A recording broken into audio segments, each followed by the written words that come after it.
Cette semaine, c'est pas de la tarte, c'est de la tourte!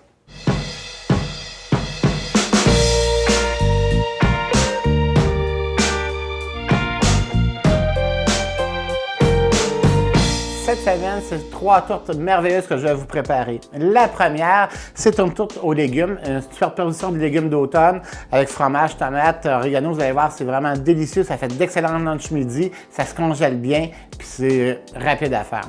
La seconde tourte, ce sera un pâté, ce qu'on appelle un pâté méditerranéen. Écoutez, j'en ai fait des centaines et des centaines dans ma carrière. Je la sais par cœur la recette. C'est un autre must. Vous allez voir, c'est rapide aussi à faire. Et la troisième, pour les amateurs de poisson, je ne veux jamais vous oublier, alors ce sera une tourte au poireau et au saumon. On commence avec la première. Pour faire la tourte et légumes, c'est bien simple. Ça prend des champignons, ça prend de la courgette, ça prend de la pâte de tomate, de l'oignon, des tomates fraîches en tranches, tranchées, et du fromage, évidemment, mon fameux fromage cheddar extra fort, qui pour moi est un must. Et de la pâte à tarte, évidemment. Pour faire la tourte, on doit demi-cuire les légumes avant. Je vous explique tout simplement, je pense que vous êtes capable de le faire à la maison, je n'ai pas besoin de le faire devant vous. Alors donc, on prend des champignons qu'on fait simplement revenir dans le beurre, mais à demi-cuit. Et la pâte de tomate, bien ça, je vous en fais grâce. L'oignon, on n'a pas besoin de le faire blanchir. Et les tomates, on les prend, on les tranche et on les met entre du papier absorbant. Et je vous explique pourquoi. C'est parce que la tourte, pour qu'elle se tienne bien, il ne faut pas qu'il y ait trop de liquide dedans. Parce que sinon, quand vous allez la couper, la tourte va s'affaisser, tout simplement. Donc, c'est pour ça que plus qu'on enlève d'eau, plus qu'on enlève de liquide, mieux que c'est. Donc, à partir de là, la même chose ici pour les champignons. Je reviens aux champignons et aux courgettes. Une fois qu'ils sont cuits, l'idéal, c'est de les mettre dans une passoire. Moi, je prends souvent des passoires de plastique parce qu'en métal, quand on les laisse quelques heures là-dedans, des fois, j'aime moins au point de vue hygiène. Là.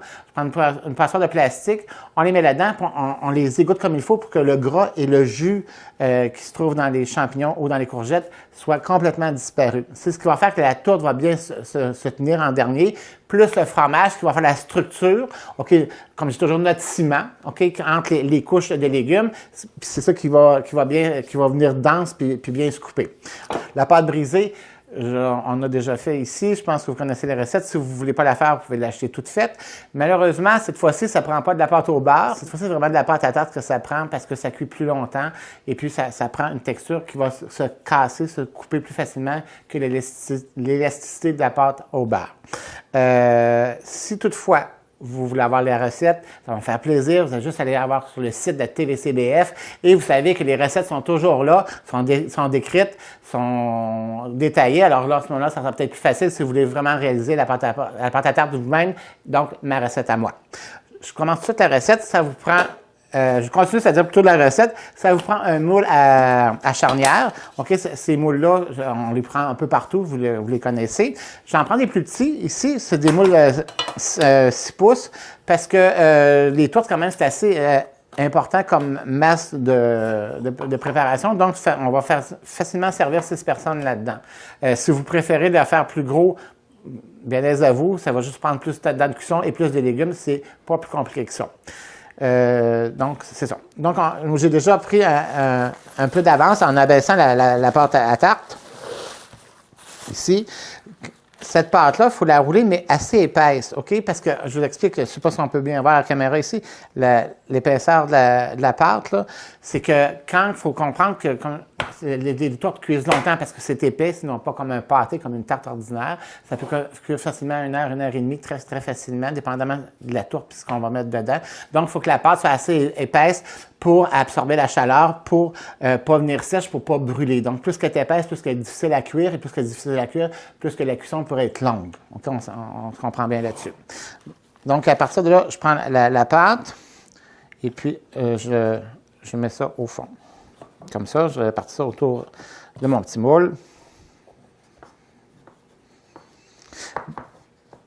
Bien important quand vous mettez une pâte comme ça pour une tourte, OK? De bien aller jusqu'au fond ici, pour pas que ça fasse un rond, OK? Puis quand on va démouler ou quand on va mettre les préparations dedans, le poids de la préparation va faire en sorte que ça va déchirer la pâte. Puis là, à ce moment-là, ça va être catastrophique parce que ça va couler dans le fourneau parce que le moule à charnière, souvent, les jus vont couler ici en dessous. Là, je viens prendre la pâte de tomate. Et pourquoi la pâte de tomate? Parce que dans le cas de la tourte aux légumes, comme je disais précédemment, il y a beaucoup de jus, il y a beaucoup d'eau, puis on ne veut pas que le pâté s'affaisse. Donc, avec la pâte de tomate, dans le fond de la pâte, de la tourte, ça va faire en sorte que la pâte de tomate va absorber le surplus d'eau, ce qui va faire en sorte que le dessous du pâté, donc de la pâte qui est en dessous, ne viendra pas mouiller ou détremper. OK, c'est un petit truc, comme on peut faire des tartes sucrées. Ça, c'est un autre petit truc. Maintenant que vous faites un pâté autant avec des fraises ou des framboises fraîches, avant de rajouter vos fruits, dans le fond de la pâte, vous pouvez mettre, non pas de la pâte de tomate, c'est sûr, mais un peu de sucre mélangé avec une cuillère de fécule de maïs et répartir ça. Et ce qui va faire en sorte que la fécule de maïs va absorber le jus et va épaissir et viendra pas, et le jus du fruit ne viendra pas mouiller complètement le dessous de la tarte. Donc, ça va faire des beaux dessous de tarte intéressants et feuilletés et non pas tout détrempés. C'est le même principe pour ça, mais cette fois-ci, étant donné que c'est du salé, je vais faire de la pâte de tomate. Donc, on vient mettre la pâte de tomate. OK, pour un petit pâté de même, je vous dis tout de suite, ça prend environ, vous savez, des petites mini-boîtes de pâte de tomate, ça prend à peu près cette quantité-là pour le faire. Parce que je répartis ça, dans le fond, également. Okay. Une fois que c'est fait, ça, je viens mettre l'oignon. Ça prend environ un oignon coupé mince, en petits dés.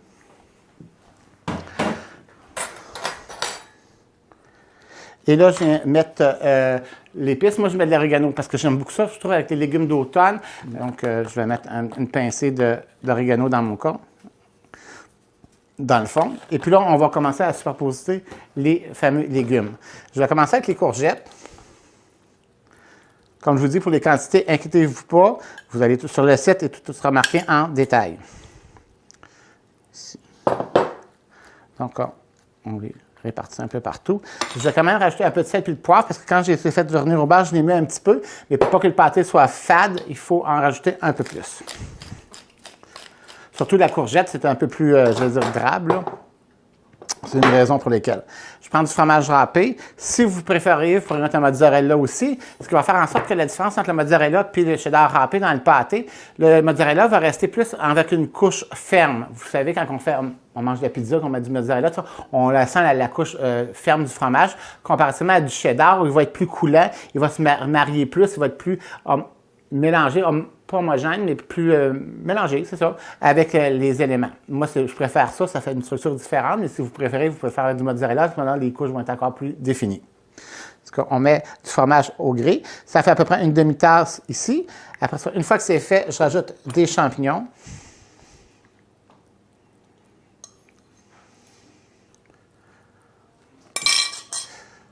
Je mets encore sel et poivre. Encore du fromage. Voilà. Et là vient le temps de déposer nos tomates. Vous pouvez préparer la veille le pâté, il n'y a pas de problème. Ça se prépare très, très bien de la veille. Ça peut se congeler aussi, mais ça peut être agréable. Non cuit. Alors, il reste juste à couvrir le petit pâté. Alors, je vais vous montrer des petits trucs de décoration de pâté. Je reprends la pâte, la baisse de pâte. Je vais mettre ça tout de côté ici. Je vais reprendre ça ici. Et on va faire des feuilles. Au lieu de faire un couvercle ou des stries traditionnelles, on va faire des feuilles pour garnir le pâté. Donc, c'est facile à faire. On vient faire un côté, un demi-cercle, un autre, ainsi de suite. Je ne sais pas si vous voyez faire, là, mais c'est quand même assez facile. Ça va faire la feuille, comme vous pouvez voir, ça fait comme une feuille. À ça, pour structurer un peu plus la feuille, je viens faire des obliques ici sur la feuille. Ce qui va faire un peu ici, vraiment, je ne sais pas si on peut voir à la caméra, là, mais vraiment des stries de feuilles. Puis une fois que ça a été cuit, ça va vraiment ressembler à une feuille. Donc, pour que les feuilles tiennent, ça, je vais mettre ça de côté ici. Donc, pour que les feuilles tiennent, je vais venir juste mouiller mon pourtour de pâte. Avant de le mouiller, je vais venir enlever le surplus parce qu'une fois que ça va être fait, ça va être plus dur un petit peu.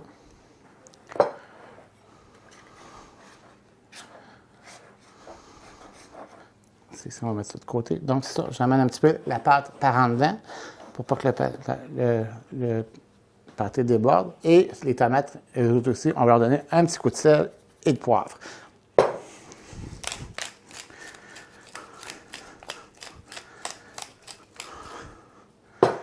et on est parti. Donc, une feuille. Oups, ici, je l'ai mouillé, excusez-moi.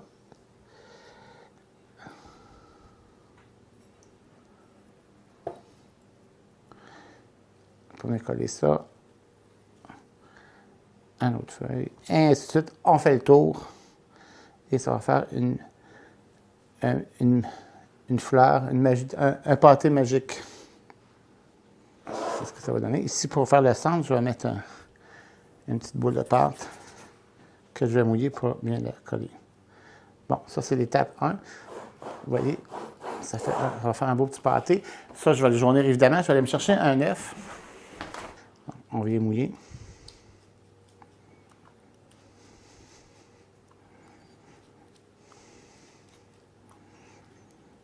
Aussi, pour décorer, on peut s'agrémenter avec soit des graines de céleri, des graines de pavot, des graines de sésame, comme on veut. Ici, allons-y avec des graines de céleri, vu que c'est légumes. On en met un petit peu, ça décore un petit peu, c'est super le fun. Bon, ça, ma première tourte est prête. Celle-là, je la dépose sur une plaque à biscuits avec du parchemin. Et comme je vous ai dit tout à l'heure, parce que c'est les moules à charnière, quand il y a des légumes comme ça, ou à notre tourte qu'on va faire, souvent ça peut couler. Ou des fois, il y a une préparation qui va avoir des œufs dedans, ça pourrait couler, puis malheureusement, si ça tombe dans le fond du fourneau, pas trop agréable. Parce qu'on met une plaque à biscuits avec un parchemin, on assoit ça là-dessus et on fait cuire ça. À 350, 375, pas de convection, 350 bake, cuisson ordinaire, 350, 375, pendant environ, je vous dirais, 1h30 à l'autour de ça, dépendamment de la rapidité de votre four, là, de comment il cuit, mais en moyenne, c'est environ ça. C'est-à-dire que ça, je m'envoie ça au four et on revient avec la prochaine tourte. Voilà ma recette de la deuxième tourte. On appelle ça un pâté méditerranéen classique. Je suis sûr qu'il y en a déjà qui connaissent la recette. Une recette facile, le fun, toujours agréable à manger. Ça prend de l'épinard. Donc, l'épinard, comme je vous disais précédemment, cuit, blanchi. OK, quelques minutes, égoutté. Ça prend du jambon et ça prend du poivron. Ici, j'ai mis du poivron orange parce qu'on est à l'automne, puis je me dis, ça va faire différent un peu, c'est plus des couleurs d'automne, et du fromage. Et cette fois-ci, comparativement aux autres tourtes, je mets c'est du fromage mozzarella. Et le mozzarella, comme j'expliquais précédemment, c'est que le mozzarella va moins fondre, va moins se marier avec les autres ingrédients, parce qu'on va avoir plus les couches, exemple de jambon, d'épinards, de fromage, de poivron, parce que quand on va couper le pâté, il va être intéressant dans l'assiette. C'est pas que les autres ne sont pas intéressants, mais pour cette recette-là, ça va être un peu différent. C'est toujours le même principe. On prend de la pâte brisée, de la pâte à tarte. Je vous rappelle que pour avoir les détails, vous allez toujours sur le site de la TVCBF. Vous allez voir Expressément Cuisine et les détails sont là, les recettes sont là. Donc, je recommence, je continue la recette, c'est-à-dire avec la pâte brisée, on la prend, on l'étend dans le fond du moule.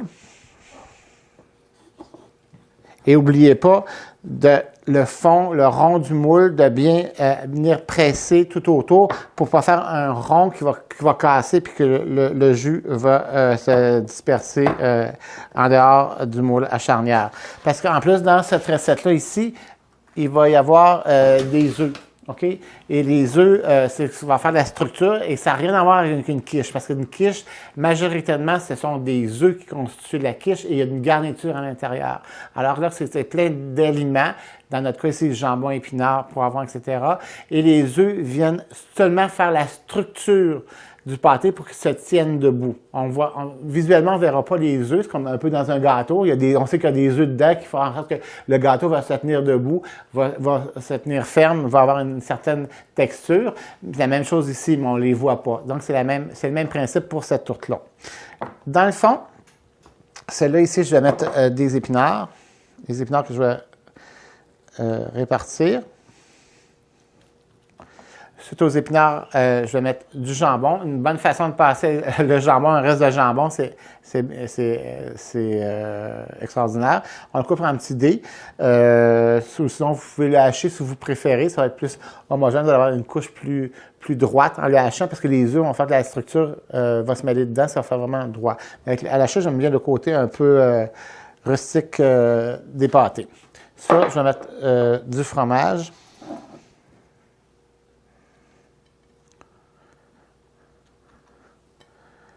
une bonne couche de fromage et du poivron. Et c'est à ce moment-là que moi, je vais ajouter les œufs. Ça va prendre 3 œufs pour le petit pâté. Il n'y a aucun problème. Si vous préférez faire des plus gros pâtés, on fait juste multiplier la recette, c'est pas un problème. Et le temps de cuisson, évidemment. Ne vous inquiétez pas, vous n'oubliez pas que j'ai une poubelle à côté, hein? Parce que des fois, il y en a qui me posent la question.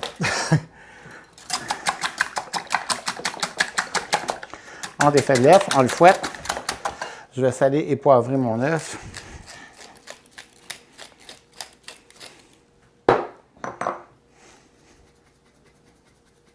Quand j'ai fait cuire au préalable mes épinards, j'ai salé et poivré. Là, je ne vais pas nécessairement ressaler comme j'ai fait tout à l'heure avec la tourte aux légumes parce que déjà le jambon est salé, donc je pense que ça va être amplement assaisonné avec le sel du jambon. Et je viens verser ça comme ça par-dessus ici. Voilà.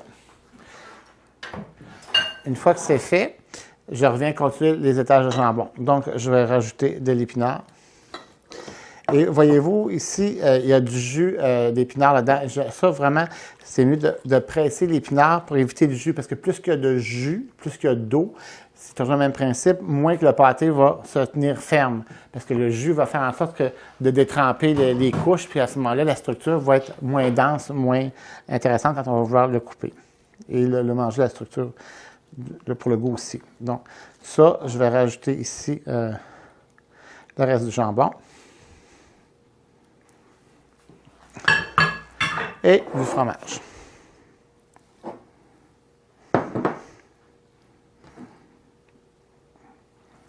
On va faire notre décoration. Cette fois-ci, je vais faire quelque chose d'un peu différent. Avec le couteau à spirale, on va faire une petite structure avec des fleurs. Parce que je vais reprendre la pâte brisée, comme ça, ici. Et je viens faire des lanières d'environ plus ou moins un demi-pouce, environ, 1 centimètre.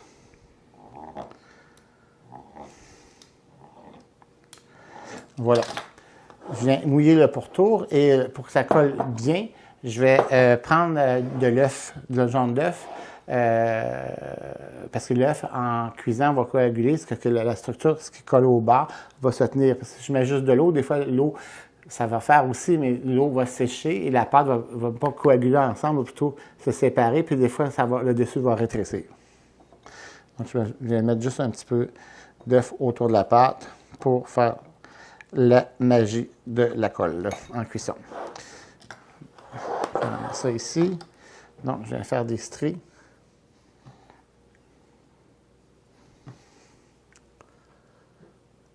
Comme ça. Comme ça ici. Comme ça ici. OK. Je vais faire un peu fermement pour que ça adhère bien. Je vais remettre juste un petit peu d'œuf pour que l'autre couche vienne. Je vais reprendre les lanières de pâte en perpendiculaire ou en parallèle, là, comme vous voulez. Pas en parallèle, mais perpendiculaire ou obliquement. Là, je le fais obliquement. Là. Je viens avec un couteau faire le pourtour.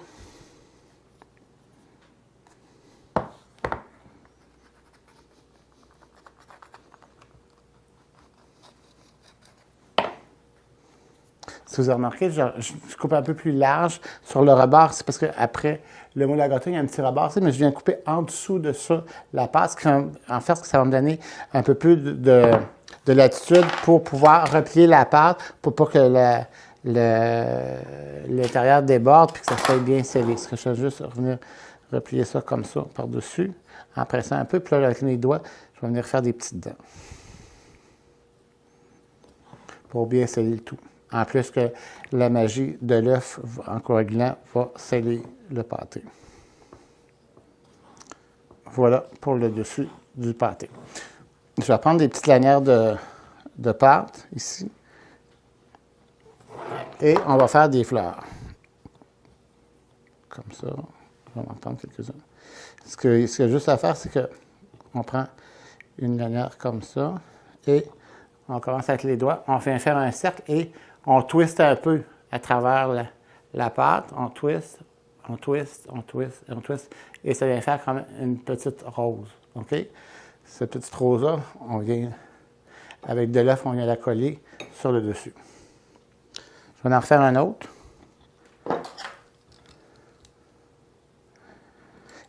C'est pas nécessaire que votre pâte, plus que la pâte est croche, plus que la rose est belle, parce qu'à ce moment-là, ça fait comme des pétales, puis ça fait moins homogène, c'est ce qu'on va aller trouver.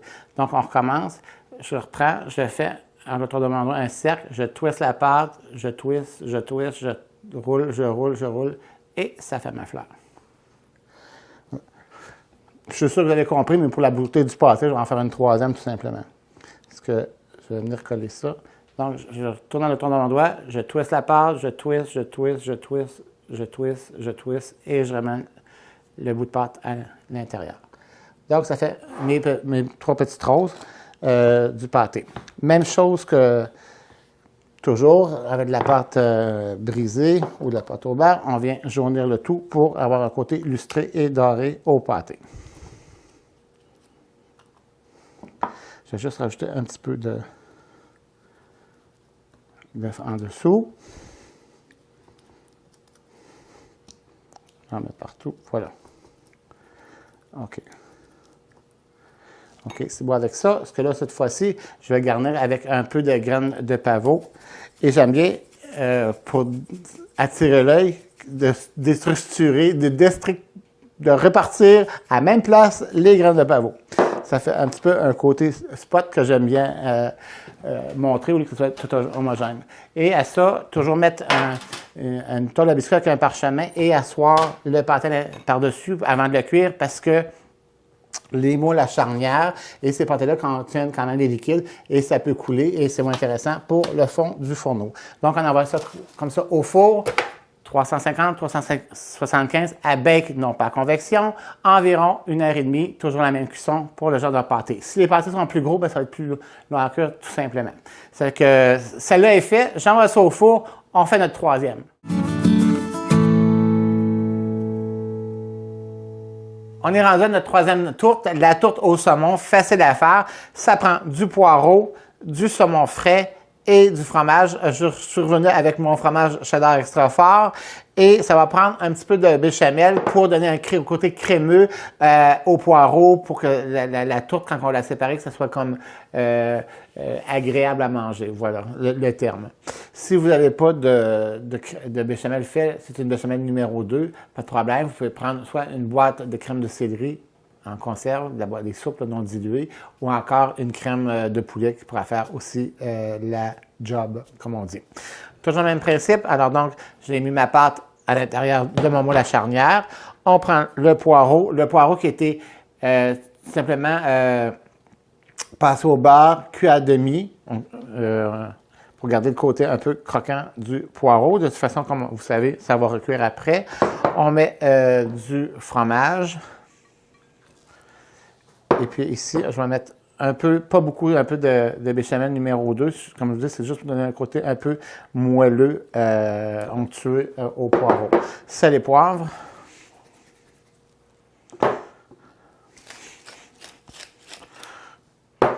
Et on mélange tout ça.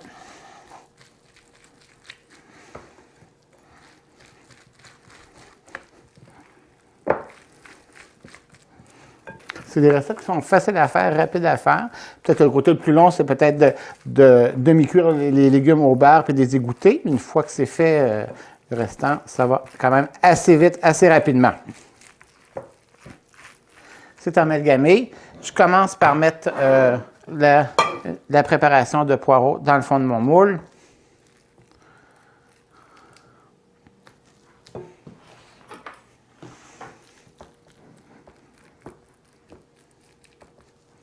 Je vais mettre du saumon. Je vais saler et poivrer toujours.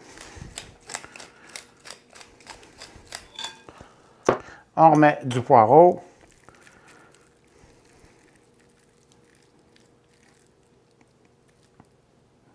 Oups. Et je mets déjà pression sur les couches pour bien donner de la densité à la préparation. Et aussi, en cuisant, le saumon va se coaguler, donc il va prendre en pain aussi. Voilà, encore du sel et poivre.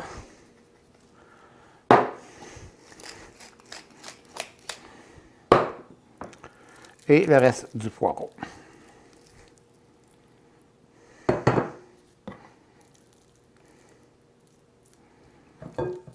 Si vous préfériez, vous pourriez faire un dessus complet, mais j'aime bien garder les ouvertures. Ça fait comme un petit peu comme le principe des cheminées, ce qui fait en sorte que la vapeur s'échappe facilement des tourtes, ce qui fait en sorte que ça fait des tourtes plus denses, avec moins d'eau et moins de vapeur à l'intérieur. Ce que je viens prendre toujours la main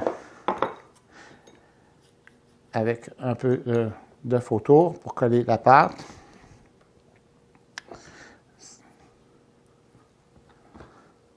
Voilà, et je vais en prendre d'autres ici pour faire le perpendiculaire.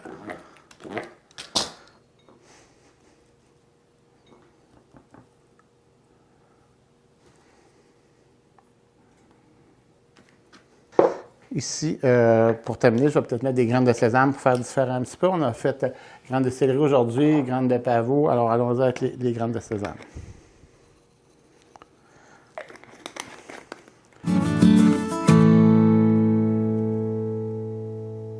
Je suis vraiment fier de vous montrer mes 3 résultats, mes 3 tourtes. C'est vraiment léchant, ça sent vraiment bon. C'est ce que ça donne 1h30 plus tard.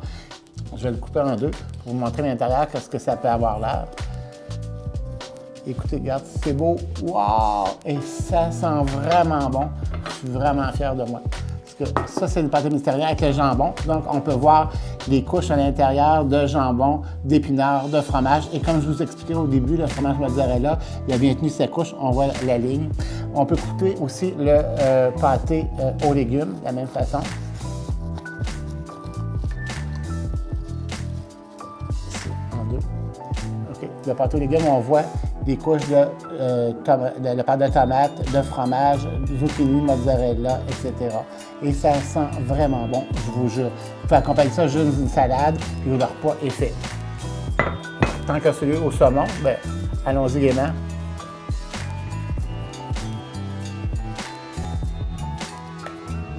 Et voilà. Regardez si c'est beau. Hey, ça sent bon. Regardez ce saumon quand il est rose. Vraiment extraordinaire. En tout cas, je vous souhaite un bon appétit. Puis allez-y allègrement avec les tourtes et non pas les tartes. Au plaisir. Bye bye.